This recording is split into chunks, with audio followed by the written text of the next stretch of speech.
I'm here with David Nicholas, founder of Nicholas Wealth Management. Today, we're helping you, the viewer, understand the importance of creating a legacy plan for your retirement and your family.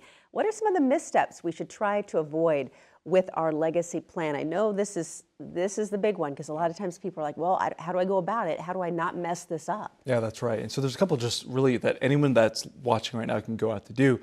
The first one is you got to make sure you have a durable power of attorney. So this can be both financial power of attorney, could be both healthcare power of attorney. And durable means that it's really going to come into action when you're not able to make these decisions for yourselves. So you may be nervous, well, David, I don't know if I want to give my daughter the ability to make financial decisions for me. That power of attorney will only come into play if you're incapacitated. So if you're in a hospital where you can't respond, then the powers of that appointment will come over. It's really great for spouses. Me and my wife just did this. We sat down with the attorney, spent some time going through where my wife has financial power of attorney on me, and I've got financial power of attorney on her. I've got healthcare power of attorney on her, same thing, vice versa. It's so important, I think, for whether married couples, whether single, to have that in place, because we just never know when a health risk or a financial event is going to happen. The other thing is you want to make sure you have an inventory of where your financial assets are at. One of the things that we do for our clients at Nicholas Wealth, we have our blue binder. It's our Nicholas Wealth blue binder. And in that binder has all of the elements of the financial plan, but it also has the legacy plan. And one of the things that we've had to deal with, unfortunately, is when one of our clients loses their spouse or a loved one, we always tell them, look, this book is what you will need to come and meet with us. And sadly, we've had clients that come in and after they've lost a spouse, they said, David, I remember you saying if something were to happen, just grab this blue book and come see you.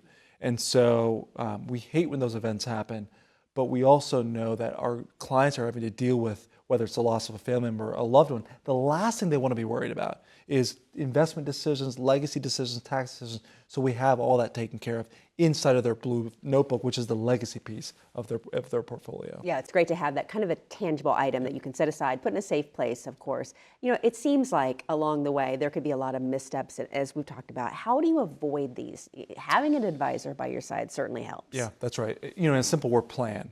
Right? You've got to have, one, the plan in place, but two, you got to make sure that you're working with competent and qualified estate planning attorneys. At Nicholas Wealth Management, we made sure that we wanted to find attorneys that we felt were the best in their field, but also wouldn't overcharge our clients for plans. And so we really looked hard. We work with what I think are some of the best attorneys in Atlanta and really all over the U.S. To make sure that our clients can have a financial plan, but also their estate plan is buttoned up and it's covering these key areas. So you want to make sure you're working with a qualified estate planning attorney, but also you want to make sure that you've got properly designated beneficiaries on all of your accounts. We had someone that saw us on TV. They recently received a retirement account, but unfortunately there was no beneficiary on the account. So it was a brother and a sister. Parents passed away. There was no beneficiary. It was this kind of a crazy scenario. It was the husband's, their father's IRA. His wife was his beneficiary. Husband passed away early in the week. A week later, sadly, the wife passed away. So this is the parents, but the wife was the beneficiary. There was no contingent beneficiaries.